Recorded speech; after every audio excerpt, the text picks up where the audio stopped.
Hello and welcome back to another episode of iPoseidon Craft. I'm wearing my zombie hat right now because honestly I forgot I was wearing it before I started the episode. So I'm going to take it off first and then we'll start the actual episode. Okay, that's better. Sorry about that, I forgot I was wearing it, honest to God. Anyway, I'm at Splorin Plaza, which is just over here in the Luxterra prairies. I named it Splorin Plaza because it's named after the Rugrats. If you remember, Tommy Pickles calls or says Splorin instead of exploring, so that's where the inspiration for the name came from. It's really just an area for everybody in the realm to meet when we do team things. So if we go exploring, fighting the Ender Dragon, the Wither, whatever it is, this is kind of where we meet up. So I decided to start the episode over here. Yeah, but this is not really what we're here to show off. This is kind of small. We want to show off some of the things that we've built in the past all over the place, because we didn't just build in Luxterra.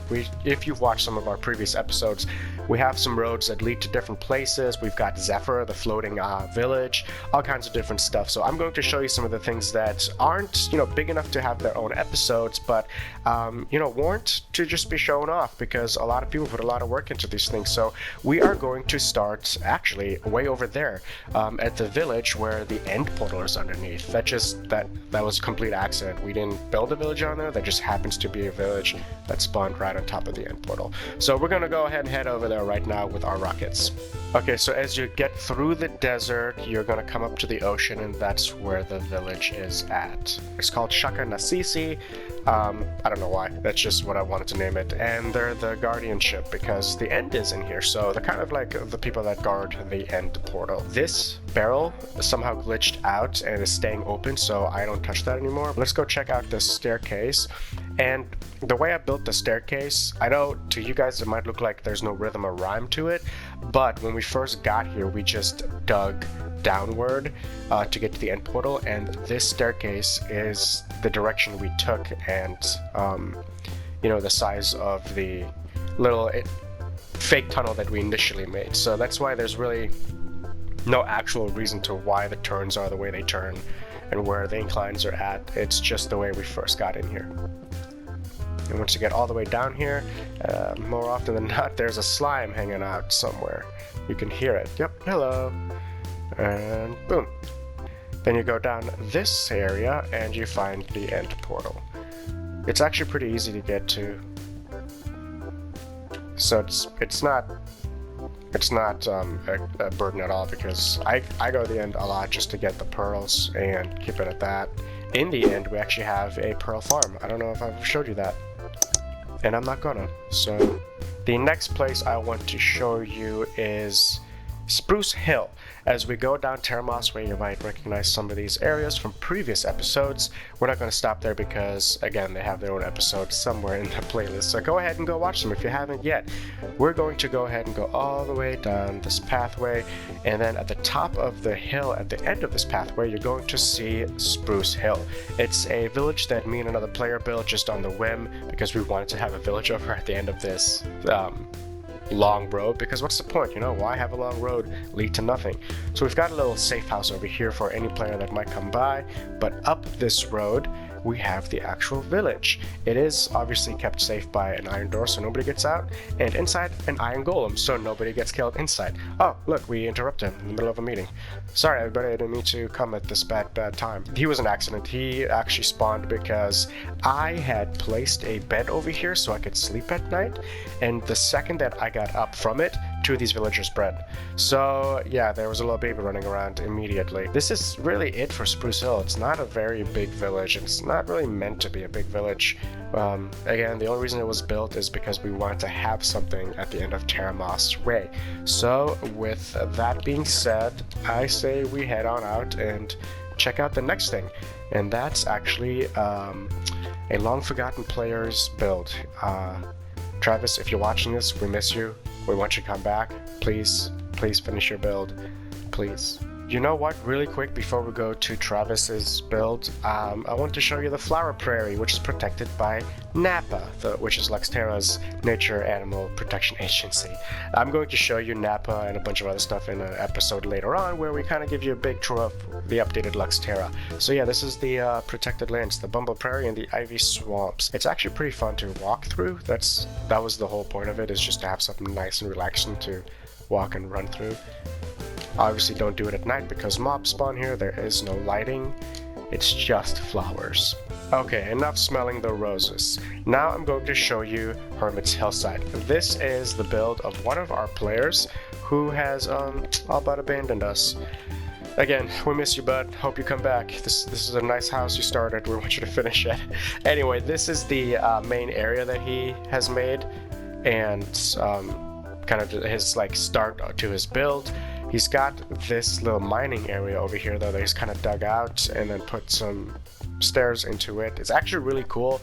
It feels, with the detail that he's built into it, it actually feels like it's an abandoned mine, like it's part of the game. And so it takes you all the way through here. Let's see if we can pearl to the end, make it a little faster. And then takes you down into like this water area where you see, I think this is orange wool. That's where his actual little build is at. It's a pretty cool build from what he's got so far. He has this obsidian wall that's really cool, and he put a little jungle tree in here.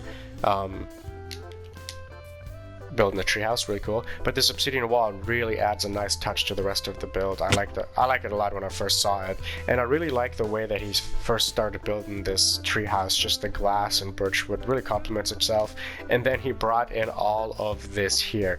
I'm pretty sure he started with a single block of mycelium and let it spread. I went ahead and gave him a couple of villagers. They were zombie villagers that I found up top, and I led them all the way down here. That was a chore. There was actually 3 of them. One of them died. But yeah, this is Travis's build. Not bad. I like it a lot. Wish I would see the final product. I've been collecting a lot of obsidian for him, so when it does come back, I can help him with his wall. So yeah, again, Travis, please come back. Miss you, buddy. We will need to go to the Nether to check out the rest of the builds that I wanted to show you. So I'm gonna check real quick if I've got any fire potions on me. I've got 1. We're gonna take that just in case something happens. Right away, when you get out of the portal, you come into this little tiny hut. Outside of this hut, you can come into the Fort Stoneglow, which is a semi-protected area. You can tell that mobs can technically still get in here, but you're protected for the most part. Not too far from Stoneglow Fort and through this basalt biome, you've got the first safe house that I've ever built, and that's Bloomshire. The idea was that I take a bunch of overworld botanical stuff and make it, look kind of like out of place. You're actually pretty protected in here unless something spawns like a magma cube right inside of this. The big ones can't get through here, so I don't ever have to worry about that, only if they spawn right in here. But you get the idea. I just put a bunch of tree wood down, and then just made a canopy of all the different leaves that you can find in the overworld.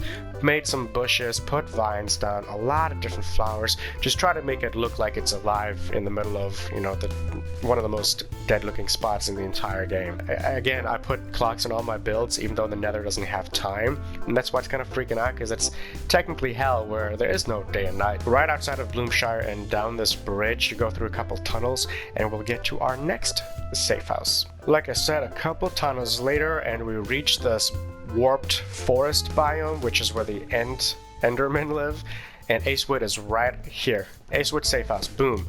I have a pumpkin, a scarecrow, to try to scare away the Enderman, because everybody knows if you're wearing one of these pumpkin things, you can look at the Enderman and they won't attack you. This is, again, just a small little safe house where you can come into, get some things. There's nothing really much else to Acewood other than that. The last thing I want to show you is technically not in the Nether, but we're going to get there through the Nether. So you go down that road, take a portal, and you get spit out over here. Look, just already the crying obsidian around the portal looks amazing. You can see all the different woods that were used from the Nether. It just looks really, really, really good. We're going to show you an up top view from the outside later on, but let's just go ahead and enjoy the inside for now. And all this is a temple. It's a temple that a couple of other players here did. A lot of detail, honestly, went into this, and a lot more will come. They've taken a little break, but they're going to come back and finish this build. As you can tell, everything is a little bit kind of holy and sacred, and he's got a couple of flags in here for day and night, and even has a story made, 15-page story for the temple, what happened and everything, and there's a couple more books to come. You have all these different rooms. There are 4 rooms on every level. I think there's like 5 or 6 levels. When you stand yourself at a certain point in here and you look up, it's a yin and yang. See that? Again, I'll show you the actual yin and yang from outside, but the entire dome is yin and yang. Let's go ahead and get started and walk down the stairs and show you some of the things. The second level from the top has the villager room, which gets worked on a lot.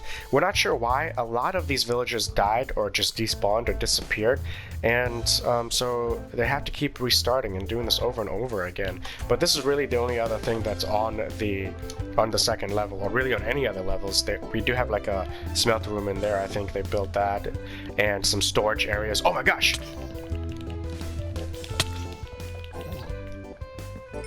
Dude, you gotta control your child. My god. You come down here and it's just a bunch of cool chickens hanging out, doing their thing, and the beginning of the tree. So this is kind of the idea that they had. It's these 2 trees are just growing all the way to the top, and they're just twisting around each other. It's very cool. He's got a lot of the vines coming down here. This little area down here is very gardeny and natural. It adds to the whole sacred and holy feel, and it really does make you feel like you're in a sacred place. I haven't seen this spot yet. Oh no, must just be another oh, you know what? Okay, they have a spawner over here. That's what's going on. Got it. So that's pretty much it from the inside. As you can tell, a lot of different levels. We're on technically, the basement level. So 1, 2, 3, 4, 5, 6 or 7 levels. That's pretty crazy. I'm going to go ahead and show you the aerial view now of the dome and how cool it looks outside, because we're actually in a mesa biome right now, and this dome is just made in the middle of it. So I'm going to find a way out. I know there is one. I just gotta find it, and then I'll fly into the air and show you with the up top view, the bird's eye view of everything. So there it is, aerial view. You can see the yin and yang, the way it's kind of twists around it in a dome fashion. I can't wait for this build to be completely finished, and I can't wait to see the final product and have another video out on just that one alone. That's it for today's episode. Thanks everybody for tuning in, and if you liked anything in this video, please go ahead and like at the bottom. If you liked any of the other content I've put out before, go ahead and subscribe, because although I don't make videos very often, I do try to make them whenever I do play Minecraft and just kind of show some of the things off, and I don't know, maybe inspire some of you guys to make some of your own Minecraft builds. I'm going to go ahead and take the rest of the time off. I'm on my vacation island. I'm just going to jump in my hammock, and this video was a lot of work, so I'm going to just rest out for the rest of the time. Thanks again for everybody for tuning in. Bye bye.